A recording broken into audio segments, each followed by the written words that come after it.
মাননীয়, আমি একটা প্রশ্ন করার আগে আপনাকে একটা ভিডিও শোনাতে চাই। হ্যাঁ জি। আমরা ইসরায়েলকে একটি বার্তা দিতে চাই যে বদরের 313 জনকেই তোমরা হারাতে পারোনি, আর আমরা তো এখন 200 কোটি। শুধু আমাদের একজন সেন্ট্রাল লিডার প্রয়োজন।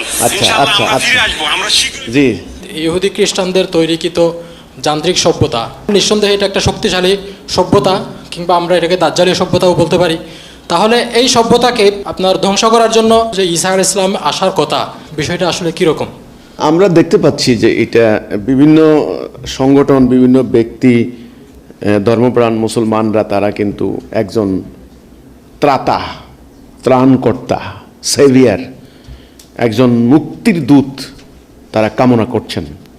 এটা একটা জাতির মনস্তাত্ত্বিক একটা ব্যাপার আসে, যে সেটা হচ্ছে কোনো জাতি যদি দীর্ঘদিন থেকে মার খেতে থাকে, নিপীড়িত হতে থাকে, পরাজিত হতে থাকে, তখন কিন্তু সে জাতির ভেতরে আশা আকাঙ্ক্ষার সমস্ত দিক চুরমার হয়ে যায়।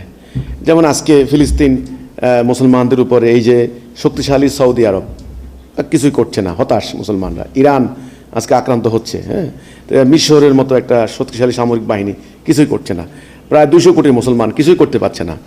এই জন্য এখন মুসলমানদের মধ্যে একটা আশা আকাঙ্ক্ষা, আপনি যে ভিডিওটা শোনালেন সেখানে এই ভদ্রলোক বলছেন যে আমরা 200 কোটি, হ্যাঁ, আমাদের একজন সেন্ট্রাল লিডার দরকার। এটা কিন্তু এখন সবাই অনুভব করছেন যে একজন নেতা দরকার। তো এমত অবস্থায় অনেকে বলছেন যে ঈসা আলাইহিস সালাম আসবেন, ঈসা আলাইহিস সালাম আসলেই আমাদের একমাত্র মুক্তি, আমরা বাঁচতে পারবো, মাহদী আলাইহিস সালাম আসবেন।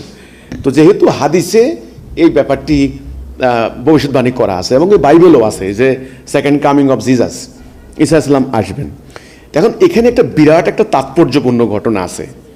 আমাদের ধর্মপ্রাণ মুসলমানদেরকে আজকে এই কথাটা শোনার মতো মানসিক স্থিরতা লাগবে, স্পর্শকাতর হইলে চলবে না।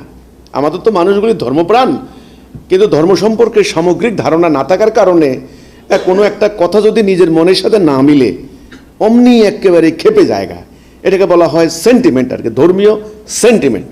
তো এই জন্য আমি আমাদের মুসলমান ভাই বোনদেরকে আমার এই কথাগুলোকে একটু রিয়েলাইজ করার জন্য অনুরোধ করব। সেটা কি? আমিও 100% বিশ্বাস করি রাসূলুল্লাহর হাদিস অবিসম্ভাবী রূপে একজন মুক্তির দূত আসবেন, ঈসা আলাইহিস সালাম আসবেন বা মাহদী আলাইহিস সালাম আসবেন। এটা আইজক কাইলক, উনি হয়তো এসে গেছেন বা আসবেন, যাই হোক। কিন্তু মনে রাখতে হবে তিনি এসে মোমেনদের নেতৃত্ব দিবেন। তিনি এসে নেতৃত্ব দিবেন কার?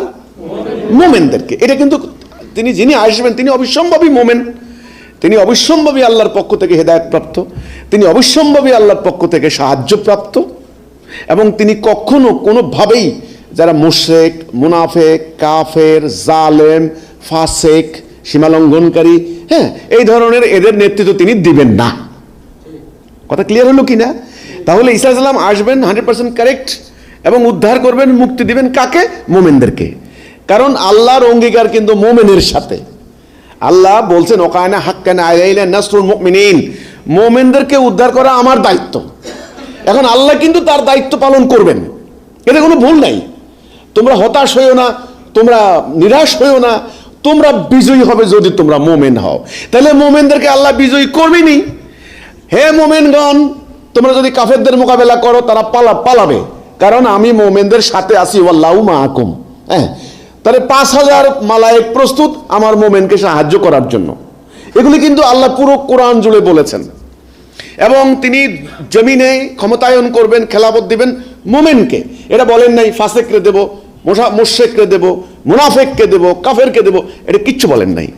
তাহলে আল্লাহর কোরআন জুড়ে উদ্ধার করার ওয়াদা, রক্ষা করার ওয়াদা, সাহায্য করার ওয়াদা, জমিনে কর্তৃত্ব দেওয়ার ওয়াদা, সব কিন্তু মোমেন।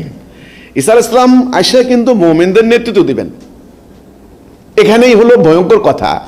আমি আমাদের সম্মানিত ধর্মপ্রাণ মুসলমানদেরকে বিনীত স্বনির্বন্ধ অনুরোধ করে বলতে চাই, আমার কথাগুলোকে রিয়েলাইজ করুন। এখন তৃষ্ণার্ত কাকের মতো আপনারা বসে আছেন, কখন ঈসা আলাইহিস সালাম আসবেন? 200 কোটি, এই যে উনি বললেন আমরা 200 কোটি মুসলমান, না, এই ধারণাটা থেকে বেরিয়ে আসতে হবে। 200 কোটি যদি মোমেন হইতো তাহলে এই কান্না করা লাগতো না। 200 কোটি মুসলিম হইলে এই কান্না করা লাগতো না। 200 কোটি আমরা কারা? আমরা বিভিন্ন জাতি রাষ্ট্রে বিভক্ত হওয়া, বিভিন্ন জাতীয়তাবাদী পরিচয়ে বিভক্ত হওয়া জনগোষ্ঠী, যারা তাওহীদের মধ্যে নাই। আমাদের এই 200 কোটি জনগোষ্ঠী নিয়ে আল্লাহ তাআলার বা ঈসা আলাইহিস সালামের কোনো মাথা ব্যথা হবে না। 200 কোটির মধ্য থেকে যারা কলেমা তাওহীদের স্বীকৃতি দিয়ে আল্লাহর সবরেন্টিকে প্রতিষ্ঠা করার জন্য কোনো স্বার্থ নাই, শুধু আল্লাহর সন্তুষ্টির জন্য খালেস নিয়তে মুখলিসিয়াতের সঙ্গে এই 200 কোটি থেকে বেরিয়ে এসে সিরাতুল মুস্তাকিমের উপরে, হেদায়েতের উপরে, তাওহীদের উপরে জান মাল দিয়ে জিহাদ করার জন্য প্রস্তুত থাকবেন, তাদের নেতৃত্ব দিবেন ঈসা ইবনে মারিয়াম। উনি আসবেন 100% শিওর, কোনো ভুল নাই। এবং মুমিনদেরকে কেউ পরাজিত করতে পারবে না, মুমিনদেরকে কেউ হারাইতে পারবে না। এই হচ্ছে কথাটা। আর ফিলিস্তিনি মুসলমানদের যে অত্যাচার হচ্ছে, এটা আমাদের কর্মফল।